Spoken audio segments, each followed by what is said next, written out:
पुंडलिक वरदयार विठ्ठल श्री ज्ञानदेव तुकाराम पंढरीनाथ भगवान की जय। सद्गुरु गंगागिरी महाराज की जय। सद्गुरु नारायणगिरी महाराज की जय। शनेश्वर महाराज की जय। गोदावरी गंगा मैया की जय।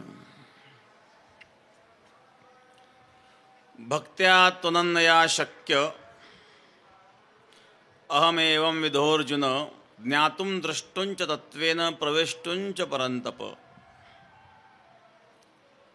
गंगा विशुद्धं नितपादस्पर्शं सरोवेष्टितं चुम्बितं पुण्यस्थानं सरादेशितं त्वं समाधिस्थमूर्तिं नमामि गंगागिरियोगिराजं शुचिः शीलः समदक्षः सप्रतापे जितेन्द्रियं तं नारायणगिरिं वन्दे सच्चिदानन्दविग्रहम्।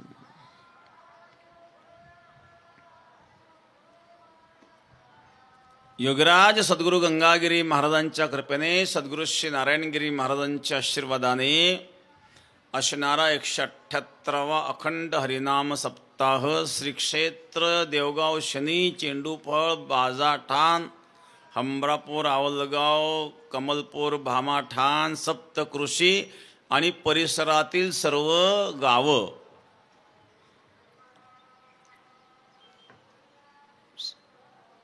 अहिल्यादेवी नगर जिल्हा संभाजीनगर जिल्हा नाशिक जिल्ह्यातील जे काही पंक्ती आणणारे सर्व गावं आहे सर्वांना धन्यवाद। या ठिकाणी उपस्थित संतवृंद सर्व आपापल्या स्थानावरून आश्रमावरून आलेले सर्व आश्रमधारी संतवृंद महंत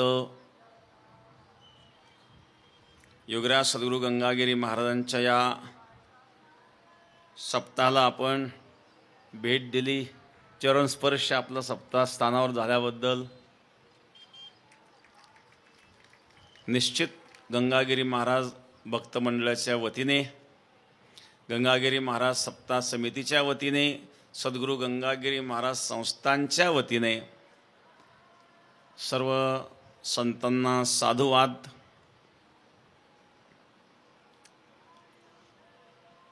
हा 178वा अखंड हरिनाम सप्ताह आहेत। श्री क्षेत्र शनी देवगावच्या या जागेमध्ये आपण आहोत। शनी देवगाव या गावाला पुरातन अशा प्रकारचं महत्त्व आहे। एकतर हा गोदावरी परिसर म्हणजे दंडकारण्य भगवान प्रभुरामचंद्रांच्या चरणस्पर्शाने पुनीत झालेली ही भूमी आहे। इथं एक रामेश्वर मंदिर आहे। गावामध्ये एक आणि हेमळपंथी स्वरूपाचं बांधकाम असणारं शिवालय आहे। शनी महाराजांचं देवस्थान हे पुरातन आहे। इथं जिथं जिथं तुम्ही जाल तिथं वेगवेगळ्या ठिकाणी आणि देवांचं अस्तित्व देवस्थान आपल्याला दिसेल।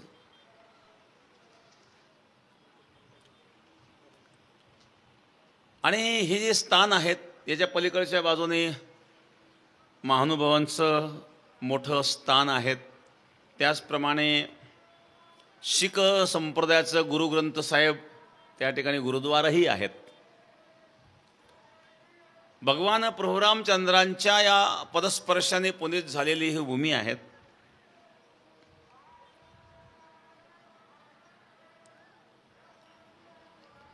या स्थानाचा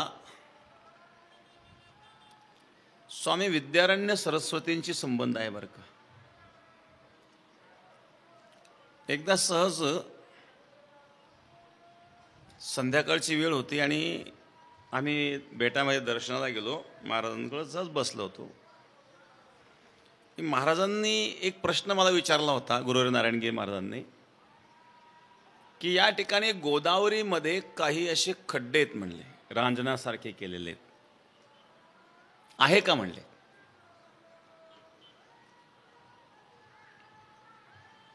तर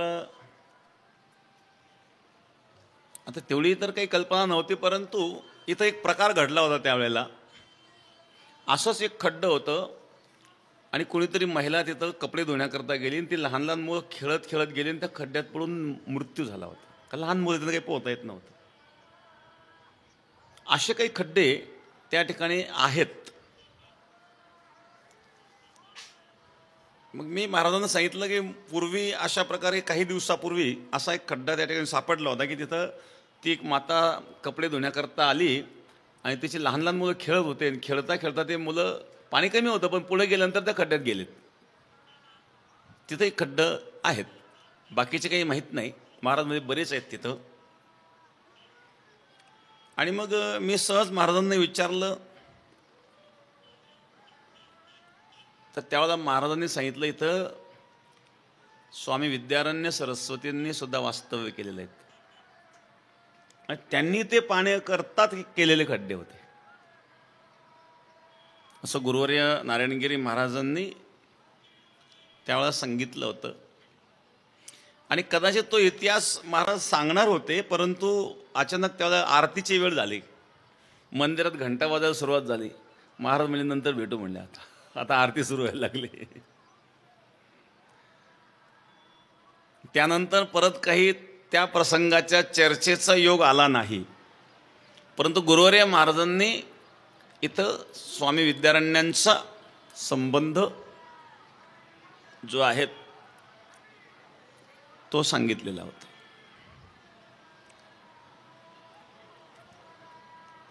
तर हे पुरातन स्थान आहेत. भगवान परशुरामचंद्रांच्या पदस्पर्शाने पुनीत झालेली ही भूमी आहेत. माता गोदावरीच्या तीराला आज हा वारकऱ्यांचा महाकुंभ या ठिकाणी आणि लागलेला आहे. अगदी इथं आल्यानंतर कुंभाचं स्मरण झाल्याशिवाय राहत नाही. आणि या महाकुंभाचं आजच्या सप्ताहाचा दिवस दुसऱ्या पण प्रवचनाची प्रथम सेवा आहेत. आणि अशा असणाऱ्या वारकऱ्यांच्या या महाकुंभाच्या या स्थानी माता गोदावरी गंगेच्या तीराला प्रवचनाच्या प्रारंभी अनेक आपल्याला सर्व संतांचंही दर्शन झालं. हाही योग सद्गुरू गंगागिरी महाराजांच्या कृपेने या ठिकाणी प्राप्त झालेला आहेत. आज आपल्या प्रवचनाचा पहिलाच दिवस आहे. योगराज सद्गुरू गंगागिरी महाराजांचा असणारा हा 178वा अखंड हरिनाम सप्ताह आहेत. आणि हा परिसर हा आजचा नाही तर बऱ्याच वर्षापासून आमच्या वास्तव्यात राहणारा हा परिसर आहेत. कारण इथेच बाजाठाण या क्षेत्रामध्ये जवळजवळ 14 वर्ष त्या ठिकाणी आशुतोष महादेव मंदिर, शिवगिरी महाराज आश्रम त्या ठिकाणी 14 वर्ष वास्तव्य आमचं या ठिकाणी होतं. त्यामुळे हा सर्व परिसर परिचित आहेत, लोकही परिचित आहेत. तर अशा प्रकारे पवित्र गोदावरीचं हे स्थान आहे. गोदावरी तसं गंगा ही ज्ञानदान करणारी आहेत आणि गोदावरी गंगा आहेत. गंगा एक भगीरथी गंगा, एक गोदावरी गंगा. गौतम ऋषीने आणली म्हणून गोदावरी नाव आहे. गौतमी पण या गोदावरीला म्हणतात. आणि भगीरथाने आणली ती भगीरथी. गोदावरी गंगा ही भगीरथी गंगेपेक्षाही पुरातन आहेत. ब्रह्मगिरीवरून या गोदावरी गंगेचा उगम आहेत. अशी पवित्र असणारी गोदावरी गंगा आणि ज्ञानदान करणारी गंगा आहे. भगवान शिवाचं वर्णन करताना वर्णन आहेत. शिरज्ञान गंगा चंद्रमा चित ब्रह्म ज्योती ललाटमा विषनाग माला कंठमा नटराज राज नमो नमः. शिरज्ञान गंगा चंद्रमा, भगवान शिवाने ज्ञानरूपी गंगा आपल्या मस्तकावर धारण केलेली आहेत. ज्ञानरूपी गंगा धारण केलेली आहेत आणि भक्तिरूपी चंद्रमा आणि ललाटावर चित ब्रह्मज्योती ललाटमा आणि विषनागमाला कंठमा हे असणारे भगवान शिव, ज्ञानरूपी गंगा. माऊली ज्ञानोबराय सुद्धा वर्णन करतात.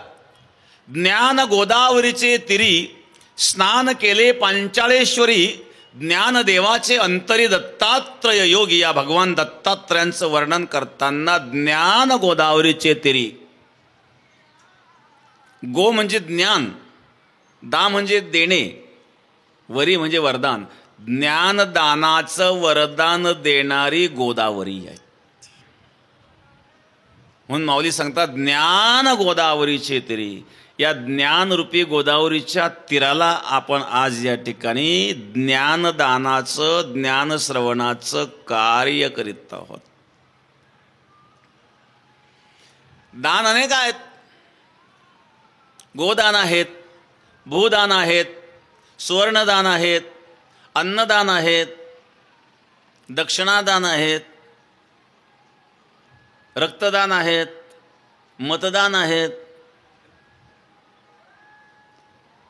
हे सर्व दानामध्ये अन्नदान श्रेष्ठ सांगितलं. सर्वाभूती द्यावी अन्न, द्रव्य पात्र विचारोनी. द्रव्यदान करताना पात्र अपात्रतेचा विचार करावा लागतो, परंतु अन्न हे सर्वाभूती द्यावे अन्न. मग इतर दानापेक्षा अन्नदान श्रेष्ठ सांगितलेलं आहे. इतर दानात तृप्ती नाही, परंतु अन्नदानात तृप्ती आहे. पण याच्या पलीकडे ज्ञानदान सांगितलं की ज्ञानदान हे अन्नदानापेक्षाही श्रेष्ठ आहे. कारण अन्नेन क्षणिका तृप्ती यावत जीवंत विद्यया. अन्नदानात परम नास्ति विद्यादानं ततोधिकम्. अन्नेन क्षणिका तृप्ती यावत जीवंत विद्यया. अन्नदानात परम नास्ति विद्यादानं ततोधिकम्. अन्नदानापेक्षा विद्यादान हे अधिक आहेत. कारण अन्नेन क्षणिका तृप्ती, अन्नदानामध्ये तृप्ती आहेत. मनुष्य पुरेपुरे म्हणतो, परंतु दुपारी भोजन केलं, संध्याकाळी पुन्हा भूक लागणार आहेत. मग अन्नेन क्षणिका तृप्ती यावत जीवंत विद्या. विद्येने, ज्ञानाने जीवनाची तृप्ती आहे. संपूर्ण जीवन तृप्त करणारं आणि दान कोणतं आहे तर ते ज्ञानदान आहे. ज्ञानाने जीवनाची तृप्ती आहे. यावत जीवंत विद्या. धनामध्ये सर्वश्रेष्ठ धन म्हणजे तर ज्ञानरूपी धन आहेत. इतर धनापेक्षा ज्ञानरूपी धनामध्ये वेगळेपणा काय आहेत तर फार सुंदर वर्णन केलं सुभाषितकारांनी.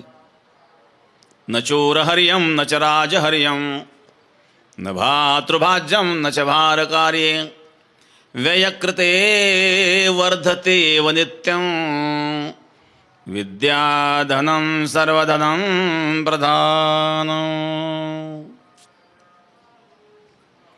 नचोर हरियम हे ज्ञानरूपी धन असायला चोर चोरी करीत नाही. आपण कधी ऐकलं का एक मनुष्य म्हणला माझ्याकडे खूप ज्ञान होतं हो, पण माझं सगळं ज्ञान चोरीलाच गेलं? नाही. नचोर हरियम. नचराज हरियम. कितीही हे धन मिळवा याच्यावर इन्कम टॅक्स नाही. बाकीच्या धनावर सरकारचा इन्कम टॅक्स आहे, पण ते ज्ञानरूपी धन असं आहेत राजा हरण करू शकत नाही. नच राज हरियम म्हणजे सरकारचा इन्कम टॅक्स या ज्ञानरूपी धनावर नाही आहे. न भातृभाज्यम. भाऊ वाटा मागणार नाही, कितीही मिळवा. बाकीच्या धनामध्ये भावाचा वाटा आहे. भाऊ काय म्हणतो, तू जरी कमवलेलं असलं तरी एकत्रित फॅमिली असताना, जॉईंट फॅमिली असताना कमवलेलं असल्यामुळं माझा अधिकार आहे.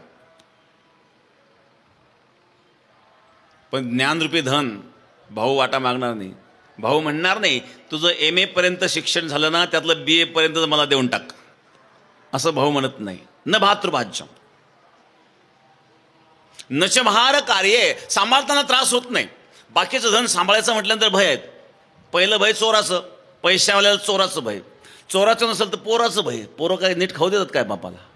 पोराला पाहिजे माहिती पाहिजे फक्त बापाच्या कोणत्या बँकेत किती पैसे आहेत. चोरात नसेल तर पोराचं. पण हे धन असं आहेत याला चोराचं भय नाही.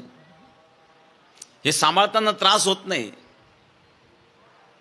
आणि म्हणून व्ययकृते दिल्याने कमी होत नाही. वर्धते. व्ययकृते वर्धते एव नित्यम. दिल्यानंतर वाढतं. म्हणजे याला राजाचं भय नाही, चोराचं भय नाही, कोणी वाटा मागणार नाही, सांभाळताना त्रास नाही आणि दिल्याने कमी होत नाही. उलट व्ययकृते वर्धते एव नित्यम विद्याधनम सर्वधनम प्रधानम. सर्व धनामध्ये प्रधान श्रेष्ठ धन म्हणजे विद्याधन आहेत. विद्या म्हणजे ज्ञान. आणि या ज्ञानरूपी गोदावरीच्या तीराला या ठिकाणी भक्ती नामाचा आणि ज्ञानाचा यज्ञ म्हणजे योगीराज सद्गुरू गंगागिरी महाराजांचा हा महायज्ञरूपी सप्ताह. तुम्ही यज्ञामध्ये यज्ञकुंड असतात. इथं कुठे कुंड? इथले कुंड दाखवू का तुम्हाला? प्रत्येक मुंडाला हे 2-2 कुंड आहेत. जेवढे मुंड त्याच्या दुप्पट कुंड. काय तर श्रवण म्हणजे आहुती. हे ज्ञानाची आहुती आपण ग्रहण करतोय ना कानाद्वारे. सर्वेंद्रियाणाम श्रवणम प्रधानम. सर्व इंद्रियांमध्ये श्रवणेंद्रिय अध्यात्मामध्ये श्रेष्ठ आहेत बरं का. हे ज्ञानदान आहेत. आणि ज्ञानदानामध्ये श्रवणेंद्रियांचं महत्व आहे. आणि प्रत्येकाला 2-2 कान आहेत म्हणजे 2 यज्ञकुंड आहेत. मग जेवढे मुंडे त्याच्या दुप्पट कुंड. असा हा यज्ञ आहे. हा ज्ञान यज्ञ आहे. एक महात्मा होते, आत्मज्ञानी महात्मा, विद्वान होते. 3 विद्यार्थी त्यांच्याकडे विद्याध्ययन करण्याकरता आले. शरणागती. गुरुकुळ जायचं असेल तर तद्विधी प्रणिपातेन परिप्रश्नेन सेवया उपदेक्षन्ते ते ज्ञानम ज्ञानिनस्तत्वदर्शिनाः तनुमनुजीवे चरणासी लागावे अगरवता करावे दास्य सकळ. तनुमनु जीवे चरणासी लागावे अगरवता करावे दास्य सकळ. सेवा. गुरुशील सेवेचं फार विशेष महत्त्व शास्त्रकारांनी सांगितलेलं आहे. माऊली सुद्धा गुरूंचं वर्णन करता करता ज्ञानेश्वरीमध्ये बघा, कधी कधी वर्णन करता करता माऊलींना निवृत्तनाथ महाराज आठवण द्यायचे. आता पुरे झाली स्तुती, आता पुढचं सांगा. गुरुस्तुती करायला लागल्यानंतर माऊली विस्तृत गुरुस्तुती करायची. माऊली ज्ञानोबारायांचा आणि निवृत्तनाथ महाराजांचा व्यवहार दृष्टिकोनातून भावाचं नातं होतं. परंतु माऊलींनी भावाचं नातं कधी जोडलं नाही. गुरु शिष्याच्याच नात्याने पाहिलं. गुरु शिष्याचं नातं हे पवित्र आहे.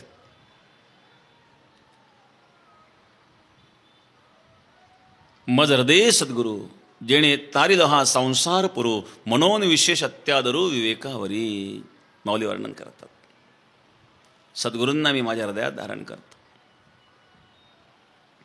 मनोने जाणत्यांना गुरु भजिजे तेने कृतकार्य होईजे जैसे मूळ सिंचने सहजे शाखा पल्लव संतोषिती. म्हणून जाणत्यांना गुरु बसा. आणि म्हणून गुरूंच्या कृपेने जे ज्ञान प्राप्त होतं ते यथार्थ ज्ञान आहे. केवळ ज्ञान प्राप्त करणं हा भाग वेगळा आहे, पण सद्गुरूंची कृपापूर्वक ज्ञान प्राप्त करणं हे महत्त्वाचं आहे. कर्णाने धनुर्विद्या प्राप्त केली, परंतु गुरु कृपात कर्णाला प्राप्त करता आली नाही. त्यामुळे त्या धनुर्विद्येचा उपयोग ऐन वेळेला कर्णाला झाला नाही.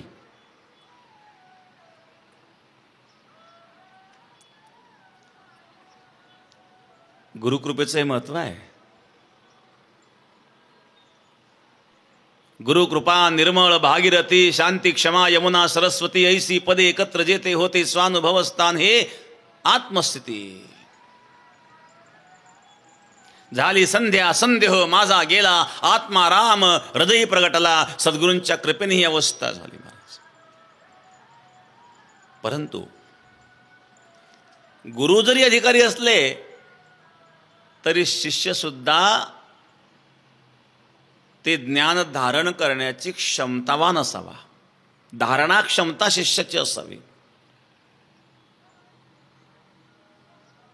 गुरो निर्मला शांतः साधो मितभाषिणः काम क्रोध विनिर्मुक्ताः सदाचारी जितेंद्रियाः. गुरुचे काही लक्षणं सांगितले. कारण समाजामध्ये वावरताना फार गुरु भेटतात.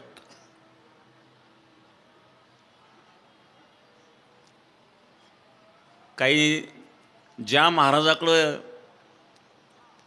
जास्त शिष्य आहेत पटवून देणारे, तो महाराज मोठा. असे गुरु काय उपयोगाचे? तुकाराम महाराज एक करती गुरु गुरु भोवती भारू शिष्यांचा, दोन गुरु एक ठिकाणी आल्यावर एकमेकावर गुरु गुरु करतात.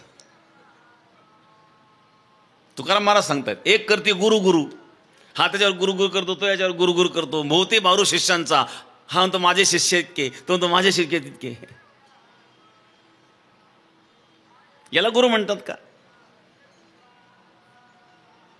गुकारश्य तंदकारो रुकार निरोधक, हा अज्ञान रूपी अंधकारावर ज्ञानाचा प्रकाश टाकतो, त्याला गुरु म्हणतात. भगवान दत्तात्रयांच्या 24 गुरूंचं वर्णन आहे. एक मनुष्य म्हणला दत्तात्रयांनी 24 केले तर आम्ही 25 करू, आमचे नाव रेकॉर्डला येईल कुठंतरी. दत्तात्रयांचं रेकॉर्ड तोडल्याचं. काही लोकांना दुसऱ्याचा रेकॉर्ड तोडण्यात इंटरेस्ट असतो. असा अर्थ नाही आहे. शिक्षागुरू अनेक असतात, दीक्षागुरू एकच असतो. अदृश्य तत्वाला प्रकाशित करणारा गुरु दीक्षागुरू आहेत. शिक्षा तर अनेक ठिकाणी घेतो आपण, वेगवेगळ्या ठिकाणी. एकनाथी भागवतामध्ये वर्णन आहेत. भगवान दत्तात्रय सांगतात, जो जो घेतला गुण तो तो म्या गुरु केला जाण, गुरुसी आले अपारपण जग संपूर्ण गुरु दिसे. हे संपूर्ण जगत मला गुरु दिसतं. या जगतातून प्रत्येक ठिकाणी घेण्यासारखं काही आहेत. शिक्षा गुरु अनेक असतात, पण खरोखर आत्मकल्याणाचं ज्ञान देणारे, आत्मकल्याण प्राप्त करून देणारे जे गुरु असतात ते विरळ आहेत. त्यांच्याकरता सर्वस्व समर्पण भाव असावा. नाशिवंत देता मोक्ष येईल हाता, ऐसी ज्याची कथा पुराणात. गुरुला काय द्यायचं आहे? काय मागतात गुरु? तुकाराम महाराजांना स्वप्नात गुरु भेटले, बाबाजी चैतन्य. काय मागितलं? भोजना मागती तूप पावशेर, पडिला विसर स्वप्नावाच. तुकाराम महाराज सांगतात, मी गंगा स्नानाला चाललो होतो, सापडविले वाटे जाता गंगा स्नाना, मस्त की तो जाना ठेविला कर. मी गंगा स्नानाला चाललो होतो, मला सापडवलं म्हणजे गाठलं. आओ बेटा मेरा चला बन जाओ. आणि काय केलं? मस्त की तो जाना ठेविला कर, मस्तकावर हात ठेवला. आणि हात ठेवून काय मागितलं? निकालो दक्षिणा. आशीर्वाद फलद्रूप नहीं होता बिना दक्षिणा का. क्या दक्षिणा है भाई? भोजना मागती तूप पावशेर. पावशेर तुपाची दक्षिणा मागितली. शेरभर का नाही? अर्धा शेर का नाही? पावशेरच का मागितलं?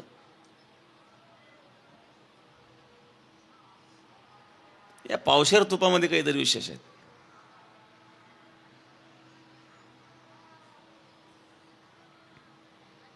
इथं पावशेर तुपाचा अर्थ आहे चित्त. दुधाचं सार तूप आहे. आपण काय करतो? दुधाचं दही करतो, दह्याचं मंथन करतो, त्याचं लोणी काढतो, लोणी काढवल्यानंतर तूप होतं. म्हणजे दुधाच्या प्रक्रियेमध्ये शेवटची प्रक्रिया म्हणजे तूप आहे. आता तुपाचे काही पदार्थ करता येतील, तुपानंतर पुढे काही प्रक्रिया नाही आहेत. म्हणजे दुधाचं सार तूप आहे. तसं या मनुष्य देहाचं सार म्हणजे अंतःकरण आहेत. या अंतःकरणाचे शास्त्रकारांनी 4 भाग केले, ज्याला अंतःकरण चतुष्टय असं म्हणतात. मन, बुद्धी, चित्त, अहंकार. त्यापैकी 1/4 मला दे, म्हणजेच या ठिकाणी तूप म्हणजे अंतःकरण. जसं दुधाचं सार तूप आहे, तसं या नर शरीराचं सार अंतःकरण आहेत. आणि त्या अंतःकरणाचा 1/4 म्हणजे पाव किलो तूप. भोजना मागती तूप पावशेर. सद्गुरू सांगतात, तुम्हाला चित्त दे. इथं पावशेर तूप मागितलं म्हणजे काय मागितलं? चित्त मागितलं. चित्त झाले एक चित्त तरी बहुत, एवढ्यासाठी नका करू वाता हात गा. झाले एक चित्त तरी बहुत. म्हणजे इथं पावशेर तूप शब्दाचा अर्थ चित्त आहे. सद्गुरूंना चित्त अर्पण करा. सद्गुरूंना तन मन धन अर्पण करा. सद्गुरूचे पायी देहाशी अर्पिता तात्काळ मुक्तता हाती येते. सद्गुरूंच्या चरणावर जर देह अर्पण केला तर मुक्ती मिळते. अर्पण केलं काय? देह नाशिवंत, म्हणजे नाशिवंत देता ब्रह्म येईल हाता. बघा, सौदा हा देणाऱ्याला परवडणार आहे. सौदा परवडणारा असावा. बघा, काही वस्तू मौल्यवान असतात, काहींचं मौल्य अतिशय तुच्छ असतं. तुच्छ वस्तू देऊन मौल्यवान घेणं हा देणाऱ्याला सौदा परवडणारा असतो. बघा, पूर्वीच्या काळामध्ये ते फुगे विकणारे यायचे. कशावर द्यायचे? ते केसाचा बुचळा. लहान लहान मुलं त्या फुग्यावाल्या मागं पडायचे, केसाचा बुचळा द्यायचे त्या फुग्यावाल्या, त्याच्या बदल्यात तो फुगा द्यायचा. केसाच्या पुतळ्याला किंमत नाही, त्या फुग्याला किंमत नाही. काही गोष्टी मौल्यवान असतात. हिरा मौल्यवान आहेत, काचेच्या बदल्यात जर हिरा मिळाला तर. गुरुला काय देतोय आपण? तन मन धन अर्पण केलं. मग तन मन धन म्हणजे नाशिवंत आहेत. गुरुला अर्पण करतो नाशिवंत, गुरुकडून काय घेतोय? मोक्ष येईल हाता. गुरुकडून मोक्ष घेतोय, अविनाश घेतोय. मग नाशिवंत देतो आणि अविनाश घेतो, म्हणजे सौदा परवडणार आहे का नाही शिष्याला? शिष्य गुरुला काय देतो? नाशिवंत देतो. दान दक्षिणा देतो, नाशिवंत देतो. तन मन धन देतो, नाशिवंत देतो. आणि गुरु काय देतात? गुरु मोक्ष देतात. नाशिवंत देता मोक्ष येईल हाता. मग गुरु असं काही देतात की त्याचं मोल होत नाही. 3 विद्यार्थी ब्रह्मविद्या प्राप्ती करता एका महात्म्याकडे गेले, पण ज्ञान हे अनाधिकाराला देऊ नये. अनाधिकारी त्याला जर ज्ञान दिलं तर अनाधिकारी ज्ञानाचा दुरुपयोग करण्याची शक्यता असते. म्हणून त्या महात्म्याने तिघांना प्रश्न विचारला. एकाला विचारलं, बाळ, तुला माझा एक प्रश्न आहे. म्हणे, काय? डोळ्याचं आणि कानाचं अंतर किती? त्याने सांगितलं, डोळ्याचं कानाचं 4 बोटाचं अंतर आहे म्हणले. त्या सांगितलं, घरी जा, तुझ्याकरता या आश्रमात जागा नाही, तुला आश्रमात मी ठेवणार नाही. त्याला घरी काढून दिलं. दुसऱ्या विद्यार्थ्याला विचारलं, डोळ्याचं आणि कानाचं अंतर किती? त्याने सांगितलं, डोळ्याने पाहिलं सत्य असतं आणि कानाने ऐकलेलं असत्य असू शकतं.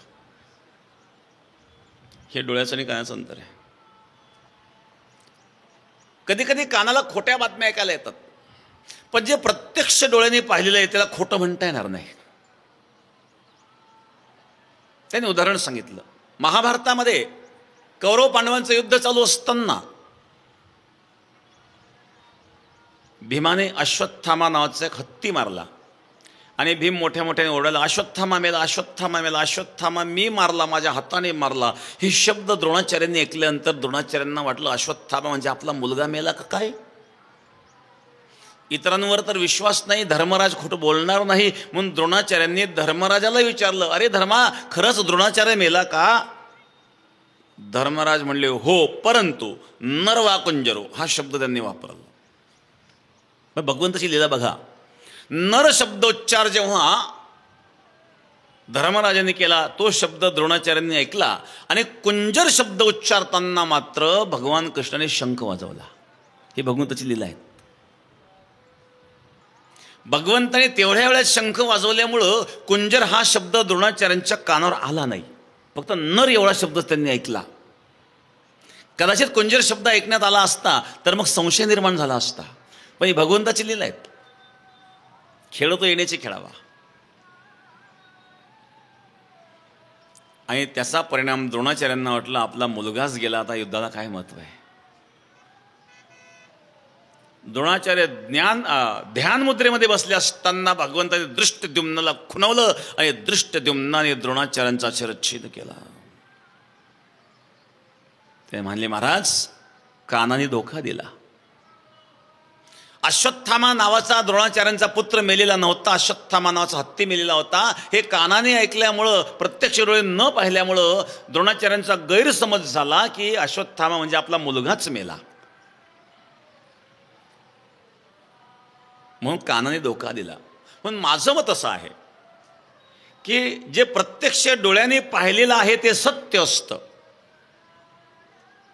कानाने ऐकलेलं असत्य असू शकतं. हे डोळ्याचं आणि कानाचं अंतर आहे. त्याला सांगितलं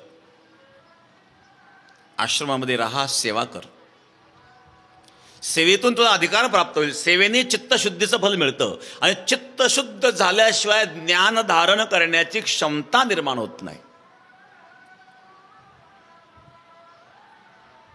मौली ज्ञानोबराय वर्णन करतात, जे ज्ञानाचा कुरठा तेत सेवा हा दारवंठा, जो स्वाधीन करोनी सुभटा ओळगोनी. सेवा हे ज्ञानाचं द्वार आहे, कारण सेवेने चित्तशुद्धीचं फल मिळतं आणि चित्तशुद्ध झालं म्हणजे ज्ञान धारण करण्याची क्षमता निर्माण होते.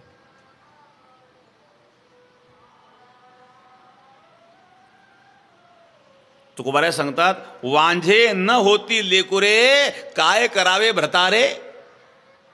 नवरा पैलवान आहेत पण पत्नीच वांझ आहेत. ती जर वांझ असेल तर मुलं होणारच नाही. काय करावे भ्रतारे. तसं गुरु अधिकारी आहेत, समर्थ आहेत, पण शिष्यामध्ये धारण करण्याची क्षमता नाही आहेत.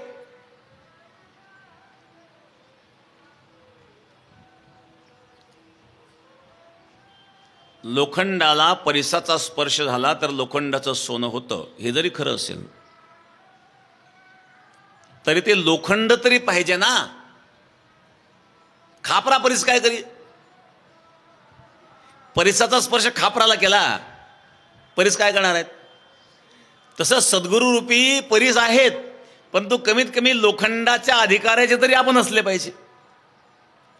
आपला अधिकार जर खापरासारखा असेल, खापराला परिस काही करू शकत नाही, तसं अनाधिकारी शिष्याला अधिकारी गुरु सुद्धा काही करू शकत नाही. म्हणून त्याकरता सेवा हे द्वार आहेत.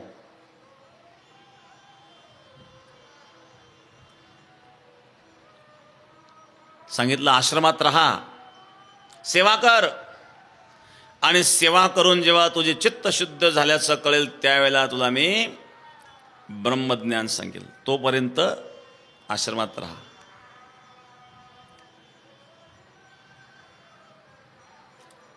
तिसऱ्या मुलाला विचारलं, डोळ्याचं आणि कानाचं अंतर किती. त्याने उलट सांगितलं, डोळ्याने पाहिलेलं हे सत्य नाही, कानाने ऐकलेलं सत्य आहे. त्याला विचारलं, अरे बाबा, डोळ्याने पाहिलं सत्य नाही, जे प्रत्यक्ष डोळ्याने पाहिलं ते सत्य नाही कसं काय. प्रत्यक्ष प्रमाणाला आणखी प्रमाणाची काय आवश्यकता आहे का. प्रत्यक्ष प्रमाणाला वेगळ्या प्रमाणाची आवश्यकता नाही आहे. जे प्रत्यक्ष डोळ्यांनी पाहिलं ते सत्य नाही असं म्हणता येणार नाही. आणि तू तर म्हणतो डोळ्यांनी पाहिलं ते सत्य नाही, कानाने ऐकलेलं मात्र सत्य असतं. हे कसं. त्याने सांगितलं, महाराज, मृगजळ डोळ्यांनी पाहिलं सत्य आहे का. मृगजळ भासतं, पाण्यासारखं भासतं, पण ते पाणी नाही आहेत. शुक्ती रजत.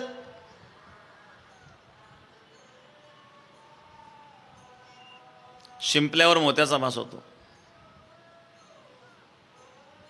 रज्जू सर्प, दोरीच्या ठिकाणी सर्पाचा भास झाला, मग डोळ्यांनी सर्प दाखवला पण सर्प नाही आहेत. शिंपल्याच्या ठिकाणी चांदीचा भास झाला, चांदी दिसली डोळ्याला पण चांदी नाही आहेत. स्थाणुपुरुष, एखादं झाडाचं वाळलेलं खोळ पाहिलं, पुरुषाचा भास झाला, पुरुष नाही आहेत. प्रवास करताना खिडकीतून जर एखाद्या बसमध्ये प्रवास करताना डोकावून पाहिलं तर झाडं पाठीमागं पळताना दिसतात, झाडी तर जागेवर आहे पण पळताना दिसतात. मग डोळ्याने दिले ज्ञान खरंय का. भ्रमात्मक ज्ञान डोळ्याद्वारे, नेत्रेंद्रियाद्वारे होऊ शकतं, पण कानाने ऐकलेलं सत्य कसं. त्याने सांगितलं, महाराज, भगवान कृष्ण परमात्मा यांनी अर्जुनाला गीता सांगितली, अर्जुनाने ते कानाने श्रवण केले. सर्वोपनिषदो गावो दोग्धा गोपाल नंदनाः प्रार्थो वत्स सुधीर भोक्ता दुग्धम गीतामृतम महत्. श्रीकृष्ण रूपी गायीने अर्जुन रूपी वासराला गीता रूपी अमृत दिलं. ती गीता अर्जुनाने कानाने श्रवण केली. शुकाचार्यांनी परीक्षितीला भागवत सांगितला. करेल जो प्रश्न सांगेल जो कथा श्रवण करिता उद्धरती कथा भागीरथी स्नान जे करीती त्यांचे उद्धरती पूर्वजते.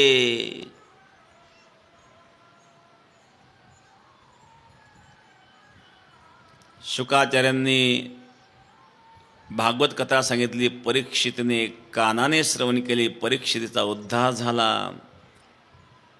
गीता अर्जुनाने कानाने श्रवण केली, अर्जुनाचा उद्धार झाला. म्हणून सर्वेंद्रियाणाम श्रवणम प्रधानम, सर्व इंद्रियांमध्ये श्रवणेंद्रिय श्रेष्ठ आहे. आणि त्याला त्या आचार्यांनी तत्वज्ञानाचा उपदेश केला. तो अधिकारी आहे, ज्ञान हे अधिकाऱ्याला द्यावं.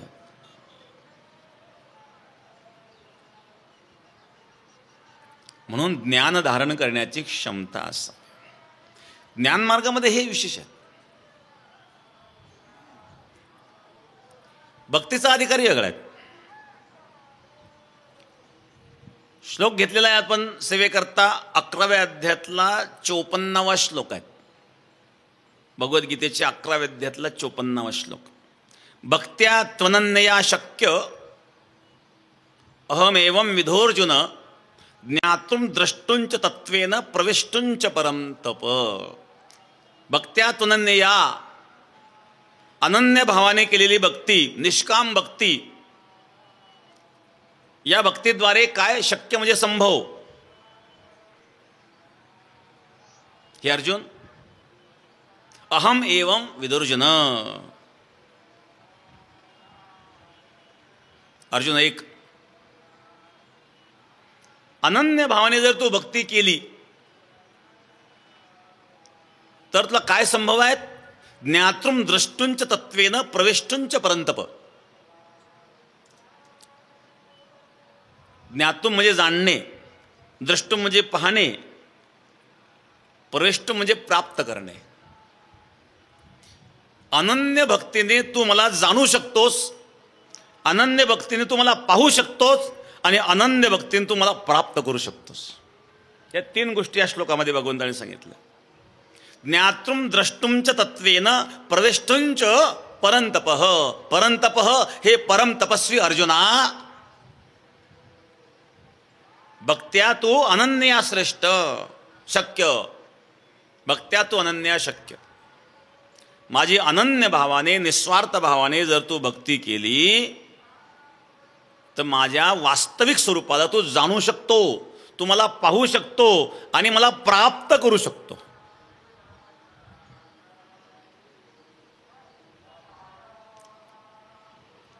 आता या ठिकाणी एक प्रश्न निर्माण होतो. भगवान सांगतो तू मला पाहू शकतो. ईश्वराला पाहता येतं का? तो दृष्टीचा विषय आहे का?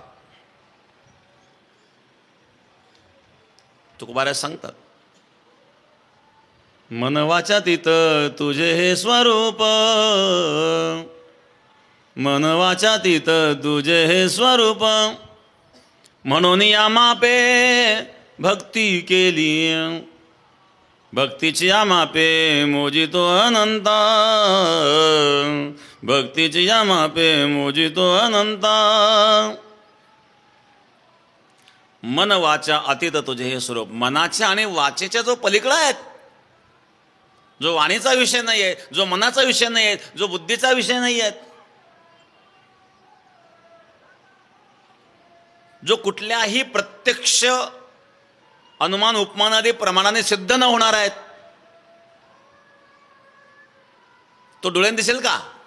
तो डोळ्यांचा विषयच नाही आहे. मग तो असूनही का दिसत नाही याची काही कारण आहेत. त्या कारणांचा विचार करू पुढे आपण नंतर. 5-6 दिवस आहे आपल्याकडे आता. असूनही तो न दिसण्याची जी काही कारण आहेत. पण ज्ञानाचा अधिकारी आणि भक्तीचा अधिकारी, निस्वार्थ अनन्य भक्ती करणारा हा भक्तीचा अधिकारी आहे, निस्वार्थ भावनेने. आणि ज्ञानाचा अधिकारी कोण आहेत? जो साधन चतुष्टयाने युक्त आहे तो ज्ञानाचा अधिकारी आहे. संत एकनाथ महाराजांनी हस्तामलक ग्रंथामध्ये उल्लेख केलेला आहे. येही अवस्था वरुती निश्चय वांची निजमुक्ती, ती नाव मोक्षता म्हणती चित्त शुद्ध चित्ती मोक्षते.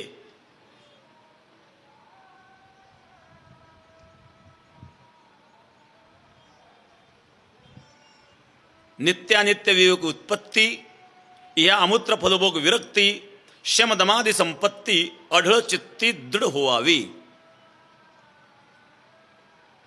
म्हणजे जो साधन चतुष्टयाने युक्त असावा, नित्य अनित्य विवेक उत्पत्ती, नित्य आणि अनित्य रूपी विवेक त्याच्याकडे असला पाहिजे. कोण ज्ञानाचा अधिकारी आहेत? एवढं काही ज्ञान सहज प्राप्त होतं का? ब्रह्मज्ञान जरी तरी उठाउटी तरी काय इम्पुटे वेदशास्त्र. ब्रह्मज्ञान जर उठाउटी प्राप्त होत असेल तर वेदशास्त्राचं अध्ययन करण्याची काय गरज आहे?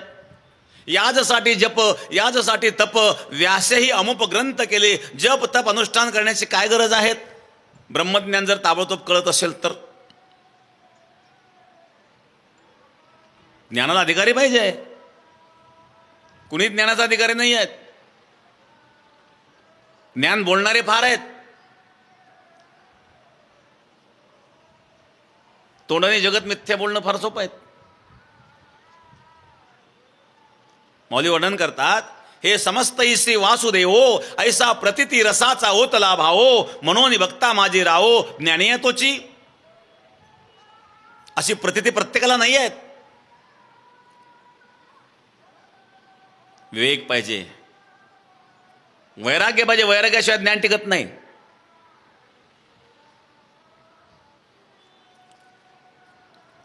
वैराग्य निर्माण होणं एवढं सोपं नाही आहे.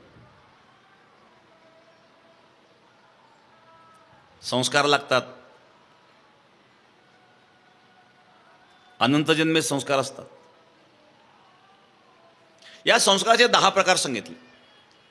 बुद्धीची निर्मितीचे 10 प्रकार सांगितले. आगमोप प्रजापाल देशो जन्मच कर्मच ध्यानम मंत्र संस्कारात दशेते बुद्धी हेतवहा. या बुद्धीचे 10 हेतू सांगितले. आगम म्हणजे शास्त्र किंवा ग्रंथ. ज्या ग्रंथाचं मनुष्य अध्ययन करतो, वाचन करतो, त्या ग्रंथातील विचाराचा प्रभाव त्याच्या बुद्धीवर पडतो.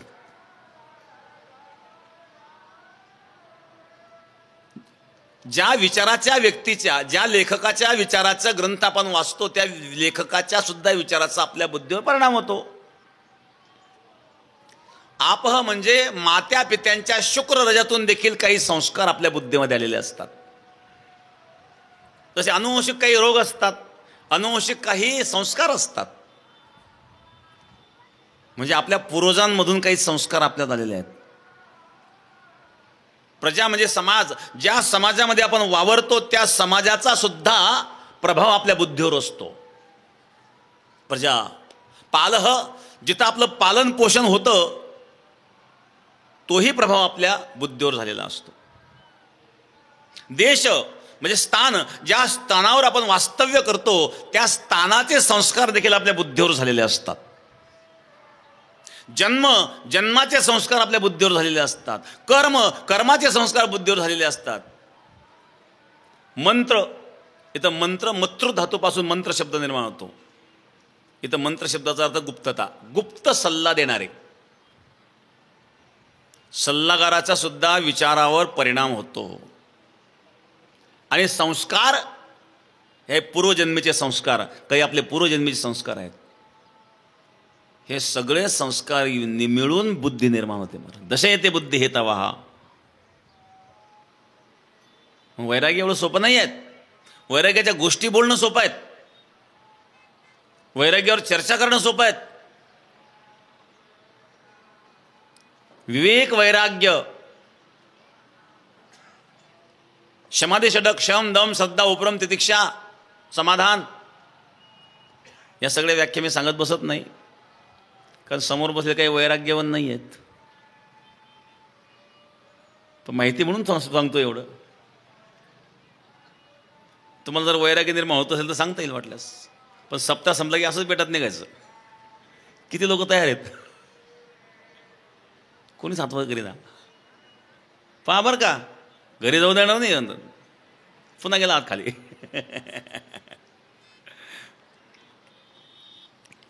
विवेक वैराग्य, शम दम श्रद्धा उपरम तितिक्षा समाधान, पुन्हा मोक्षत्व, मोक्षाची इच्छा, हा ज्ञानाचा अधिकारी आहे. भक्तीचा अधिकारी कोण? भक्त्या त्वनन्या शक्य. या ठिकाणी आपल्याला भक्तीबद्दल बोलायचं आहे. भगवान परमात्मा या श्लोकामध्ये अनन्य भक्तीचं वर्णन करतायत. अनन्य भक्ती जर तुझी असेल तर तुला संभव आहे. मग ज्ञान असेल किंवा नसेल, कोण आहे भक्तीचा अधिकारी? कोणी असू शकतो. अतिनिंद्य आचरण करणारा असू द्या, दुराचारी असू द्या, पण अनुतापपूर्वक जर त्याने त्याग केला तर तो पाप योनी असेल, मंदबुद्धी असेल, विधी निषेधाचं ज्ञान नसेल, पण त्याला पश्चाताप झालेला असेल आणि तो भगवत दर्शनाकरता व्याकुळ झालेला असेल तर तो भक्तीचा अधिकारी आहे. तो आचरण भ्रष्ट असू दे एखादा, पण त्याला जर आपल्या आचरणाबद्दल पश्चाताप होत असेल, या लागी दुष्कृती जरी जाहला, माऊली वर्णन करतात ज्ञानेश्वरीमध्ये, या लागी दुष्कृती जरी जाहला तरी अनुताप तीर्थी न्हाला, नावोनी मज आतू आला सर्वस्वेसी.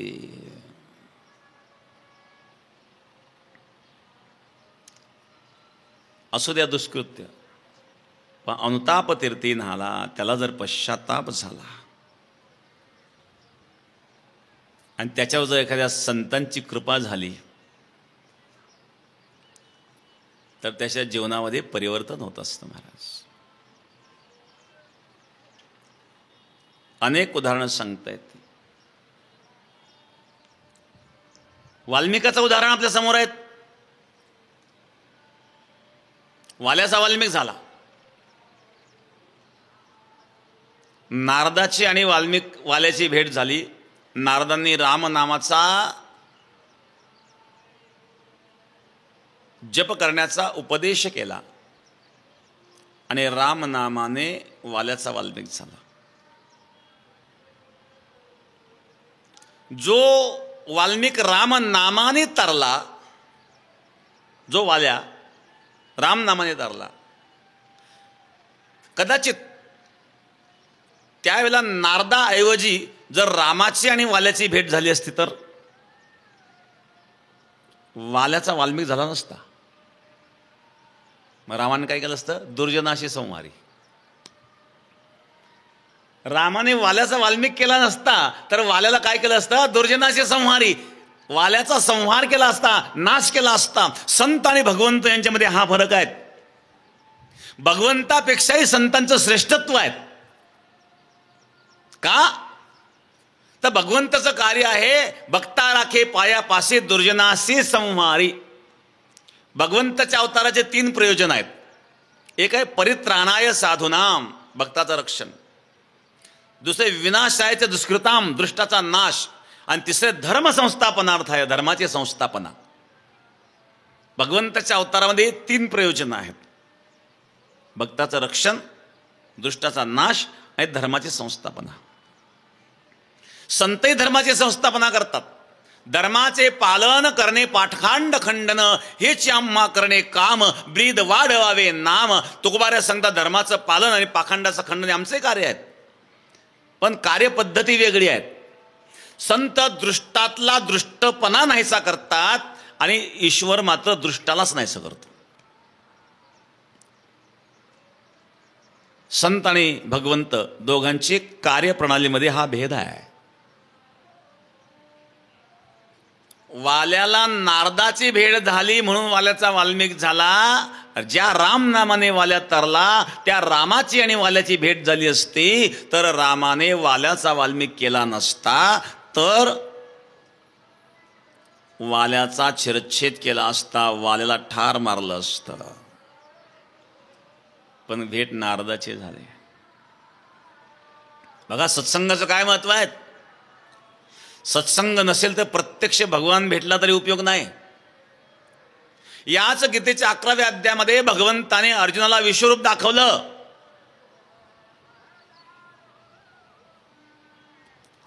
आणि हे विश्वरूप भगवंताने दुर्योधनाला सुद्धा दाखवलं होतं. केव्हा? ज्याला भगवान परमात्मा शिष्टाई करण्याकरता गेलेत आणि धृतराष्ट्राला सांगितलं, अरे धृतराष्ट्रा, युद्धाचे परिणाम चांगले नसतात. युद्धामध्ये जो पराजित झालेला असतो तो तर संपलेलाच असतो, पण जो विजयी झालेला असतो त्याचा सुद्धा खूप मोठं नुकसान झालेलं असतं. युद्ध चांगलं नाही आहे. युद्ध टाळण्याचे भरपूर प्रयत्न भगवंताने केले. पण दुर्योधनाला जेव्हा कळालं, त्या दुर्योधनाने भगवान कृष्णाला सांगितलं, कृष्णा, आमच्या भाऊबंदकीत तुम्ही पडू नका. हे भाऊबंदकीत तुम्ही पाहुणे आहेत, पाहुण्यांना सगळे सारखे. तुम्ही पाहुणे आहेत ना, मग कौरव पांडव सारखे तुम्हाला. तुम्ही पांडवांची बाजू घेऊन कसं काय बोलताय? पाहुण्यांनी पाहुण्यासारखं राहावं.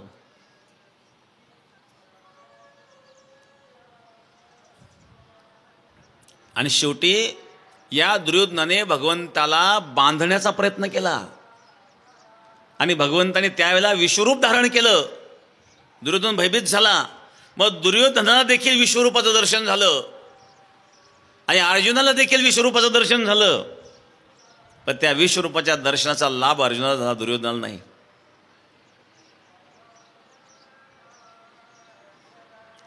सत्संग जर जीवनामध्ये नसेल तर प्रत्यक्ष भगवान भेटला तरी उपयोग नाही.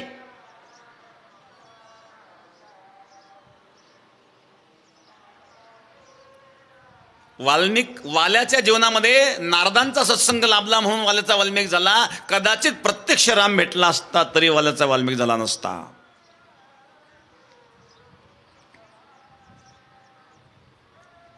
कथा सर्वांना माहित आहेत, फक्त त्याला सार सांगतोय मी. कथा सांगितली जाते. राम नामाचा जप करायला सांगितलं, राम म्हणता येत नव्हतं.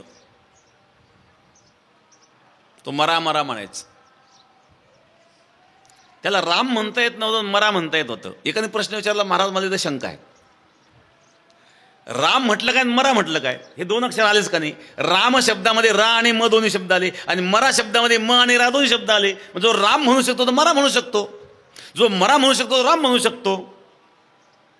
एकाने प्रश्न विचारला, इथं एक शंका निर्माण होते की त्या वाल्या कोळ्याला राम म्हणता येत नव्हतं, तो मरा म्हणत होता. इथं जरा खटकत म्हणे मनाला, हे बुद्धीला पटत नाही. मरा मरा मरा असं म्हणता म्हणता राम त्यामध्ये जरी येत असला तरी तो राम म्हणणं काय आणि मरा म्हणणं काय? अक्षर तर तेच आहेत. र आणि म दोन अक्षर आहेत. मरा म्हटलं तर फक्त म अगोदर आणि र नंतर आहेत. राम म्हटलं तर अगोदर र नंतर म आहेत. फरक एवढाच आहे. मग त्याला मरा म्हणता येत होतं, राम म्हणता येत नव्हतं. ही बुद्धीला पटत नाही. ग्रंथात तर वर्णन आहेत. मग तो मरा म्हणू शकत होता आणि राम म्हणू शकत नव्हता. याला कारण काय? याला कारण भगवंताचं नाम जप करण्याकरता पुण्य सामुग्री असावी लागते. जन्मजन्मीची असेल पुण्य सामुग्री तरीच जिव्हाग्री येईल नाम श्रीरामाचे. जन्मजन्माची पुण्य सामुग्री असावी लागते भगवंताचं नाम मुखात येण्याकरता. आणि ती पुण्य सामुग्री वाल्याजवळ नव्हती आणि म्हणून त्याला राम म्हणता येत नव्हतं. नुसतं राम मरा अक्षर नाही. ते अक्षर म्हणून उच्चार करणं भाग वेगळा आहे, पण ईश्वराचं नाम म्हणून जप करणं हा भाग वेगळा आहे. ती पुण्य सामुग्री त्या वाल्याकडे नव्हती म्हणून त्याला राम म्हणता येत नव्हतं, तो मरा म्हणत होता. आणि ते सामर्थ्य सद्गुरूंच्या कृपेने म्हणजे नारदांच्या कृपेने वाल्याला मिळालं आणि वाल्याचा वाल्मिक झाला. तो भक्तीचा अधिकारी झाला महाराज. वाल्या कोळी पातकी भूमंडळी तेने राम नामे वाजविली टाळी. तो हा वाल्या आहे. कोळियाची कीर्ती वाढली गहन केले रामायण रामाधी. भक्तीचा महिमा आहे हा. मग वाल्याचं आचरण शुद्ध होतं का? वाल्याला ज्ञान होतं का? भगवंताच्या प्राप्ती त्याला झाली, ज्ञान नसताना झाली, आचरण शुद्ध नव्हतं तरी झाली. मग भक्तीचा अधिकारी कोण आहेत? केवळ ज्ञानीच आहे असं नाही आहेत. आणि शब्दज्ञान म्हणजे खरं ज्ञान नसतं. शब्दज्ञान म्हणजे खरं ज्ञान आहे का? कागदावर साखर अक्षर लिहिलं, साखर हे अक्षर कागदावर लिहिलं आणि कागद चाटला, गोड लागेल का? नाही. तुकोबाराय सांगतात, बोलाचीच कढी बोलाचाच भात जेवण घ्या कोण तृप्त झाला. कडी कडी भात भात मधल्या तृप्त होईल का मनुष्य? तसं शब्दाने बोललं म्हणजे भगवत प्राप्ती होते असा अर्थ नाही आहे. शब्द ज्ञानाला संत खरं ज्ञान मानित नाहीत. कबीर महाराजांच्या जीवनातला एक प्रसंग आहे.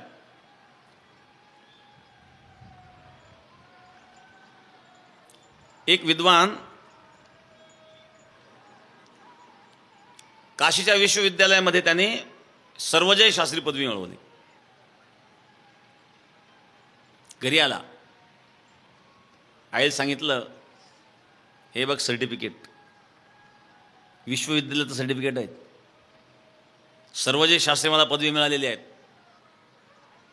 आईने सांगितलं, मी तुला शास्त्री नाही मानित, तुला कबीर महाराजांनी जर शास्त्री मानलं तर मी मानेल. म्हणलं, कबीर महाराज संत आहेत, याला संतांचा शिक्कामोर्तब होणं गरजेचं आहे.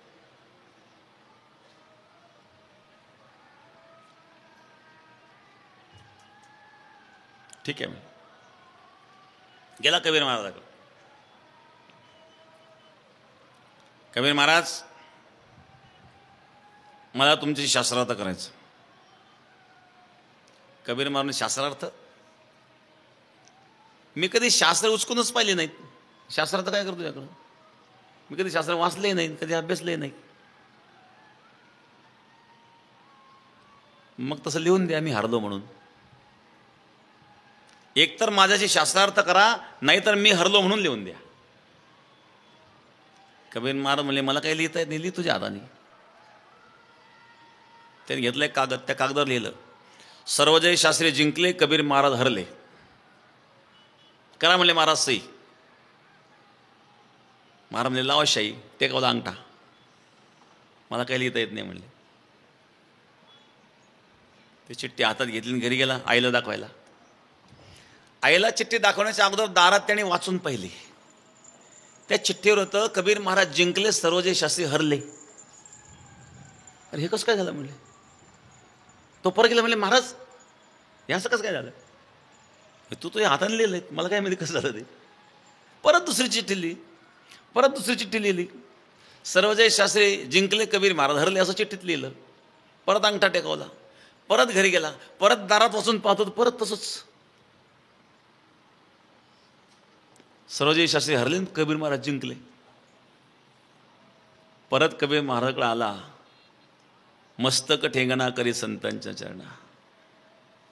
म्हणले, महाराज मी काशीला 12 वर्ष अध्ययन केलं, अनेक विद्या आत्मसात केली, पण ही विद्या काही अजून मला मिळालेली म्हणजे तुमच्याकडे. तुम्हाला कुठून मिळाली? काय कबीर महाराज सांगतात, तू कहता कागज की लेखी, मैं कहता खिन की देखी. तू कहता कागज की लेखी, मैं कहता खिन की देखी. तेरा मेरा मनुआ कैसा एक होई रे, कैसा एक होई. तेरा मेरा मनुआ कैसा एक होई रे, कैसा एक होई, तू कहता कागज की लेखी, मैं कहता खिन की देखी. हा तुझ्यात आणि माझ्यात फरक आहे. मी बोलतो ते अनुभवाचं बोलतो आणि तू कागदावर लिहिलेलं बोलतोय. केवळ शब्दज्ञान हे खरं ज्ञान नाही आहे. आदित्य सर्व शास्त्राने वेदान सांगश्च नारद, न जानामि तो सूक्ष्म अंतरम विरती विना. वर्णन आहेत. संपूर्ण वेदशास्त्राचं अध्ययन केलं, अंतःकरणामध्ये जर दृढ वैराग्य निर्माण होत नसेल तर वेदशास्त्राचं अध्ययन व्यर्थ आहे. व्यर्थ आहे ते वेद, व्यर्थ आहे ते शास्त्र. कारण वेदशास्त्रातून तर वैराग्य निर्माण व्हायला पाहिजे आणि वेदशास्त्राचं अध्ययन करूनही वैराग्य निर्माण होत नाही. मग काय करतं वेदशास्त्राला? एक विद्वान होता, 4 वेद 6 शास्त्र 18 पुराण सर्व कंठस्थ, पण असमाधानी, समाधानच मिळत नव्हतं. एका महात्म्याकडे गेला, म्हणजे महाराज मला समाधान मिळत नाही, मी खूप अभ्यास केला, ग्रंथाचं अध्ययन केलं, शास्त्राचं अवलोकन केलं, समाधान नाही. ते महाराजांनी विचारलं, काय शिकला तू? लिहून आण म्हणले. त्याने एक 200 पेजेस वही लिहून आणली, सार. महाराज म्हणले, वाचायला मला वेळ नाही, संक्षिप्त करून आण. त्याचाही सार म्हणजे 2 पानं लिहून आणले. हे वाचायला वेळ नाही, आणखी संक्षिप्त कर. दुसऱ्या दिवशी येताना 2 ओळी लिहून आणल्या. म्हणजे हे वाचायला वेळ नाही, आणखी संक्षिप्त कर. तर आता काय संक्षिप्त करावं? दुसऱ्या दिवशी येताना कोरा कागद घेऊन आला. म्हणजे आता बस. जोपर्यंत तू स्वतःचं काहीतरी दाखवण्याचा प्रयत्न करतोय तोपर्यंत तू ज्ञानाचा अधिकार नाही आहे. आता कोरा झालात ना, कोऱ्या कागदावर काहीतरी लिहितं येतं, भलतंच काही लिहून आणलेलं कागद काय काय उपयोगाचं? मला एकदा एका महिलेने प्रश्न विचारला होता, असं श्रमफुलं काही कार्यक्रम होता. म्हणजे महाराज माझी एक शंका आहे. म्हणजे काय? मुक्ताबाई चांगदेव महाराजला म्हणतात, चांगदेव 1400 वर्षे राहून कोराचा कोरा राहिला, याचा अर्थ काय? चांगदेव 1400 वर्षे राहून कोरा कसं काय? मी विचारलं, चांगदेव 1400 वर्ष राहून कोरा राहिला हे तुला कोणी सांगितलं? म्हणजे मुक्ताबाई म्हणतात. मग तू मुक्ताबाई आहे का? काही मोठ्या माणसाचे शब्द ते मोठ्या माणसाच्याच मुखातून शोभतात, भलतेने बोलू नये. काही वेळेला, बऱ्याच वेळा आपण मोठ्या माणसाचे शब्द बोलतो आणि फसतो.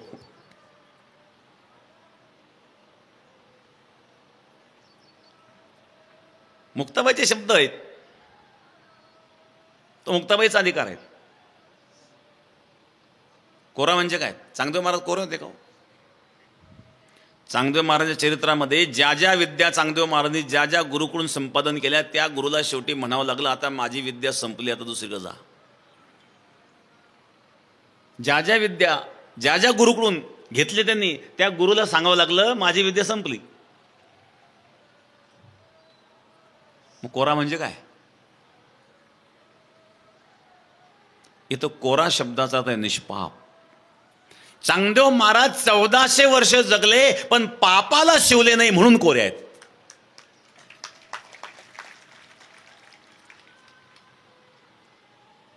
बरेच कीर्तनकार सांगतात, चांगदेव महाराजांनी ज्ञानेश्वर महाराजला कोरं पत्र पाठवलं, नमस्कार लिहावा का आशीर्वाद लिहावा त्यांना कळत नव्हतं म्हणून कोरं पाठवलं. एवढे काही चांगदेव महाराज अज्ञानी नव्हते.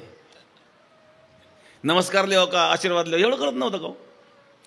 मग ज्ञानोबारायांना जर ते गुरु मानित असतील तर मग नमस्कार शब्द लिहायला त्यांना काय हरकत होता?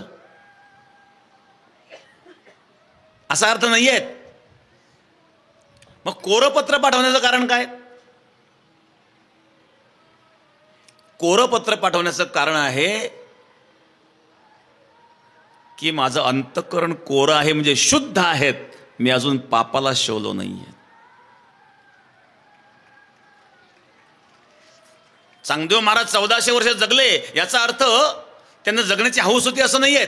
चांगदेव महाराज हे ज्योतिषशास्त्रामध्ये सुद्धा तज्ज्ञ होते, ज्योतिषाचार्य होते आणि त्याने ज्योतिषशास्त्राद्वारे जाणलेलं होतं की आपल्या जीवनामध्ये गुरुचा योग हा 1400 वर्षानंतर आहे, 1400 वर्षाच्या प्रतीक्षेनंतर गुरुचा योग आहे आणि म्हणून गुरुप्राप्तीकरिता ते 1400 वर्षे जगले, जगण्याची हौस म्हणून नाही जगले.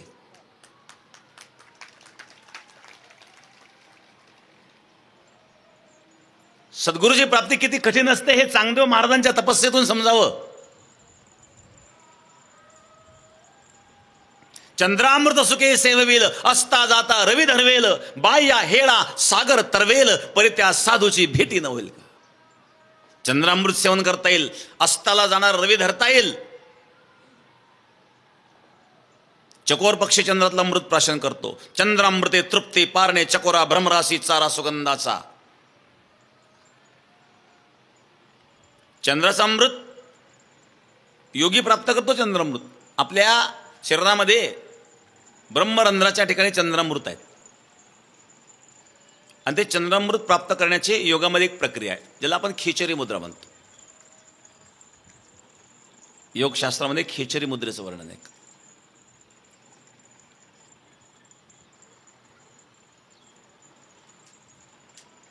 एक देवराहा बाबा होते. देवराहा बाबा नाव ऐकून असेल.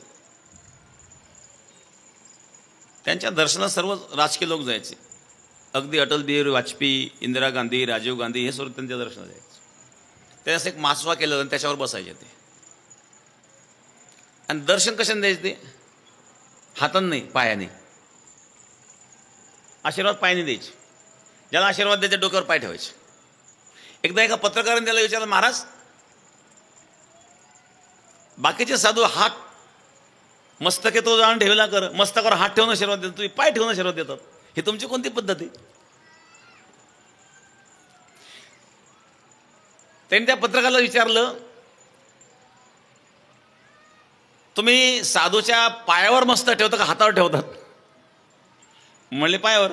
मग तुम्ही पायावर मस्तक ठेवलं, मी मस्तकावर पाय ठेवला, काय फरक झाला?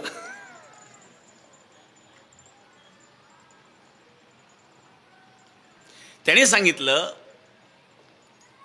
बघा चाकू आहेत किंवा इडी आहेत,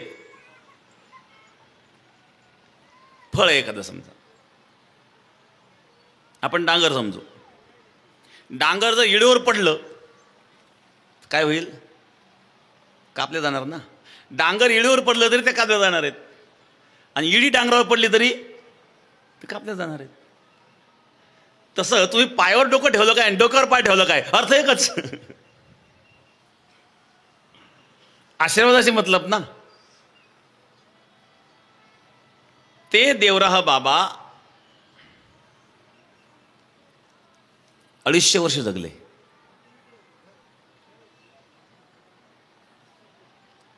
त्यांचं वय 250 वर्ष होतं. ते अन्न पाणी सेवन करीत नव्हते. अन्नही नाही, पाणी नाही. गुजरातमध्ये एक महात्मा होते, प्रल्हाद जानी म्हणून ज्याचं नाव होतं. देवीचे भक्त होते. 95 वर्ष जगले ते. 95-96 वर्ष. वयाच्या 16व्या वर्षापासून तर 95व्या वर्षापर्यंत एकही अन्नाचा कण आणि एकही पाण्याचा थेंब त्यांनी घेतलेला नव्हता. त्यांना वारून 4-5 वर्ष झाले. त्यांच्यावर काही प्रयोगही झालेत.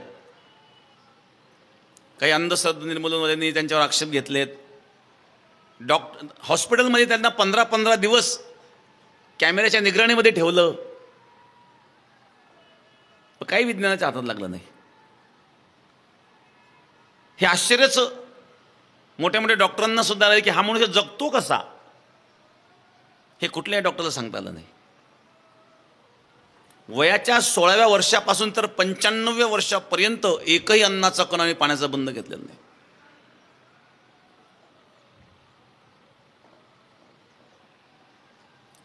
तसं उदाहरण मी देवराह बाबा सांगितलं. 250 वर्ष जगले, त्यांनी अन्न पाणी नाही सेवन केलं. मग ते खिचरी मुद्रा करायची.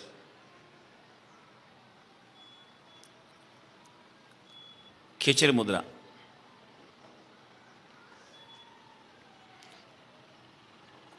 जसं माऊली महाराज वर्णन करतात, पहिलं मेरूचे शिकरी एक योगी निराकारी मुद्रा लावणी खेचरी. भगवान दत्तात्रयाचं वर्णन करतात खेचरी मुद्रा सांगितलं. योगशास्त्रामध्ये खेचरी मुद्रेचं वर्णन.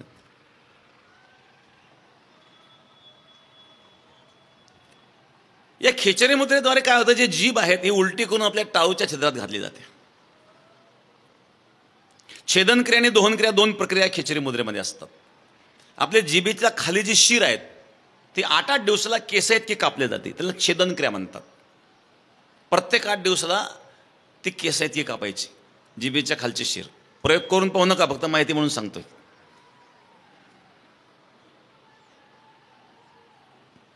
आणि दोहन क्रिया दररोज करायची असते. ज्याप्रमाणे आपण गाईचं दोहन करतो त्याप्रमाणे जिभेचं दोहन करतात. हे 2 प्रक्रिया केल्याच्या नंतर 6 महिन्यामध्ये ती जीभ लांबते. जवळजवळ ती जर बोटात धरली वर नेली तर भोवयापर्यंत जाईल इतकी लांबते जीभ. खिचरी मुद्रेचा प्रयोग सांगतो. त्यानंतर ती उलटी करून टाळूच्या जवळ जी छिद्र आहे त्या छिद्रामध्ये ती जीभ घालून द्यायची असते. ते टाळूच्या छिद्रामध्ये गेल्याच्या नंतर त्या टाळूच्या ठिकाणी जे ब्रह्मरंध्र आहे तिथं चंद्रामृत आहेत आणि त्या चंद्रामृतापर्यंत ती जीभ पोचल्याच्या नंतर त्याला पुढं अन्न पाण्याची आवश्यकता राहत नाही, असं योगशास्त्रात वर्णन आहे. हठयोग प्रतिपिका ग्रंथ आहेत, स्वात्माराम योगी यांनी लिहिलेला, त्याच्यामध्ये याचं विस्तृत वर्णन आहे. हठयोग प्रतिपिकेमध्ये खेचरी मुद्रेचं. चंद्रामृत सुखे सेवेल, मला हे सांगतोय की चंद्राचं अमृत तुम्हाला सेवन करता येईल. वेगवेगळ्या प्रक्रिया आहेत. चकोर नावाचा पक्षी चंद्रामृत सेवन करतो. असता जाता रवी धरवेल, सूर्याला सुद्धा धरता येईल, थांबवता येईल. शांडिल्याने थांबवला होता. बाह्या हेळा सागर तरवेल, स्वतःच्या बाहुबळाने सागर सुद्धा तरता येईल. ब्रिटिशांच्या ताब्यातून सुटताना बोटीतून उडी मारली होती सावरकरांनी आणि समुद्र तरुण सावरकर आले होते, स्वतःच्या बाहुबळावर समुद्र तरले होते. परी त्या साधूची भेटी न होईल का? हे शक्य आहे, परंतु अशा महात्म्याची भेट दुर्मिळ असते. मी चांगदेव महाराज सांगत होतो की 1400 वर्ष चांगदेव महाराज का थांबले? सद्गुरूंची प्राप्ती किती कठीण आहेत,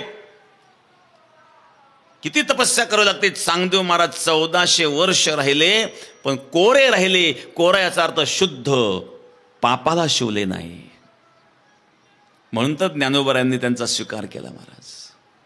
म्हणून तर मुक्ताबाईंनी त्यांचा स्वीकार केला. याचा अर्थ अगोदर कोरं बनावं लागतं. रमण ऋषी, महर्षी रमण ऋषी होऊन गेले. रमण ऋषीकडे एक मनुष्य गेला, महाराज मैं आपकी ब्रह्म विद्या प्राप्त करने के लिए आया हूं. रमण ऋषि ने सांगितलं, आप गलत जगह पे आ गए. यहां विद्या प्राप्त नहीं की जाती है, जहां जो प्राप्त किया हुआ है उसको भुलाया जाता है. सब भूल जाओ, जगत को भूल जाओ, सबको भूल जाओ, और सब भूलने के पश्चात भी जो बचता है वही मैं हूं. इसलिए यहां प्राप्त किया नहीं जाता है. रमण ऋषी आपल्या शिष्यांना कोहम मंत्र जप सांगायचे. कोहम, मी कोण, हे मी आहे का, ते मी आहे का, असं करता करता, चिंतन करता करता ज्याचा निषेधच होणार नाही असं जे तत्व शिल्लक राहिलं ते मी आहेत, ते आत्मतत्व आहेत. रमण ऋषींचा हा एक मार्ग होता शिष्यांना शिकवण्याचा. मग अशा प्रकारे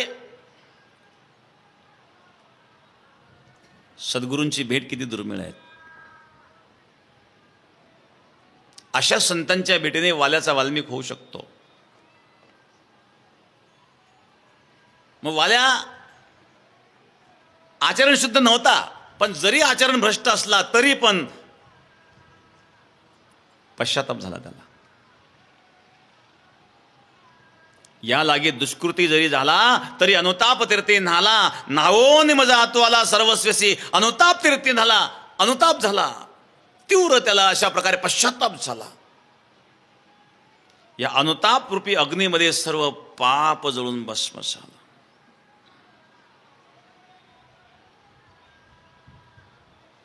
आणि मग जे भगवत प्रेम निर्माण झालं आहे ते अनन्य भक्ती आहे.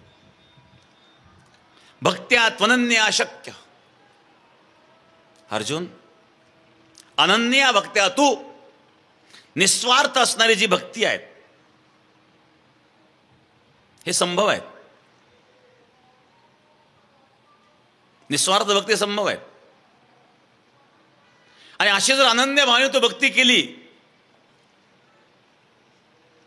तर तू मला जाणू शकतो. ज्ञातुम, तू मला जाणू शकतो. द्रष्टुम, तू मला पाहू शकतो. आणि तत्वेन,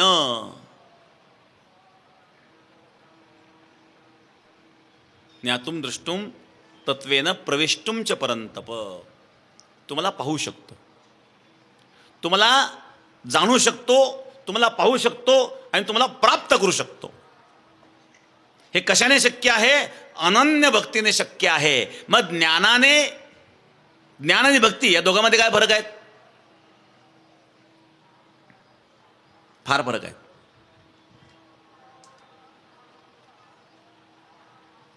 सॉक्रेटिस होते, सॉक्रेटिस, सुकरात म्हणून संत, वेदांती होते, आत्मज्ञानी महात्मा. काही नास्तिकांनी त्यांना प्रश्न विचारला, महाराज वेदांताचा सार काय? वेदांताचा सार आहे ब्रह्म सत्यम जगन मिथ्या, जीव ब्रह्मैव नापरः. ब्रह्म सत्य आहेत, जगत मिथ्या आहेत, आणि ते जीव आणि ब्रह्म एक आहेत. हा वेदाचा सार आहे. जगत मिथ्या आहेत म्हणजे हो. जगतातला प्रत्येक पदार्थ मिथ्या आहेत म्हणजे हो. विष आणलं, विष हे मिथ्या आहे, पिऊन पा, मग पिऊन पा. सॉक्रेटिसच्या हातामध्ये विषाचा पेला दिला, सॉक्रेटिसने विष प्राशन केलं. शेवटी विष आहेत, शरीरामध्ये गेलं, जठरात गेलं, विष क्रियान्वित झालं.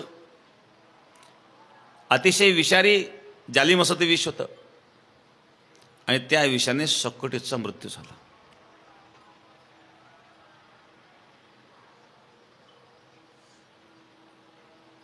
परंतु तेच विष मीराबाईला काही करू शकलं नाही.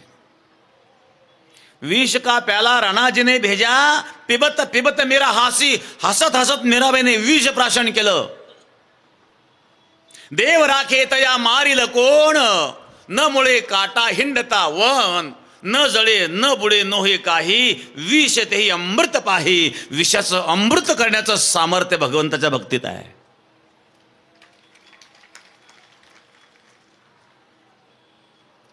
ज्या विषाने सॉक्रेटिसचा मृत्यू झाला ते विष मीराबाईला काही करू शकलं नाही. विष का प्याला राणाजीने भेजा, पिबत पिबत मेरा हासी. हसत हसत मीराबाईने विष प्राशन केलं. ते विष मीराबाईला काही करू शकलं नाही, कारण देव राखे तया मारिल कोण, न मुळे काटा हिंडता म्हणून. हे अनन्य भक्तीचे फल आहेत. अनन्य अशा प्रकारची भक्ती जेव्हा जीवनामध्ये येते, सर्वस्व परमात्म्याला समर्पित, तेरा तुझको अर्पण क्या लागे मेरा, याला अनन्य भक्ती म्हणतात. भक्त्या तुनन्या शक्य. हे अर्जुन, अशी अनन्य भक्ती तू कर. मग तो पापी असो. भक्तीचा अधिकारी कोण आहेत? पाप कर्म केलेले असू द्या. जसं वाल्मिकाचं उदाहरण आपण पाहिलं, अजामिलाचं उदाहरण आहे ना हो. अजामिलानं तर भक्ती पण केली नव्हती, पण नाम त्याच्या मुखातून निघालं.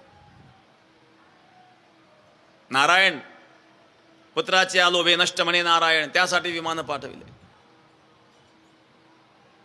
भाव कुभाव अनक आलक हो आलस हो, नाम जपत मंगल दिसदस हो.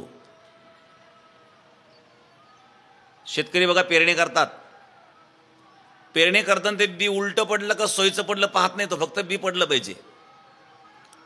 जमिनीमध्ये बी गेलं आणि ते झाकलं म्हणजे अंकुर निर्माण होणार आहेत आणि एका दाण्याचे 100 दाणे होणार आहेत. ते उलटं पडलं का सोयीचं पडलं शेतकरी पाहत नाही. तसं भाव कुभाव अनक आलस हो, नाम जपत मंगल दिसदस हो. कुठल्याही भावने असो नसो भाव आलो तुझी आठाया, कृपा दृष्टी पाहे मज कळे पंढरी राया. त्या परमात्म्याचं नाम मुखात यावं. मुखी नाम हाती मोक्षैशी साक्ष भूतांची. 2:30 वाजलेले आहेत. अशा या अनन्य भक्तीचं वर्णन करणारा हा श्लोक भगवद्गीतेच्या 11व्या अध्यायातील 54वा श्लोक आहे. भक्त्या त्वनन्या शक्य अहम एवं विधोर्जुन, ज्ञातृम द्रष्टुंच तत्वेन प्रवेष्टुंच परंतप. अजून 5 दिवस आहेत आपल्याला. या श्लोकावर आपण 5 दिवस चिंतन करणार आहोत.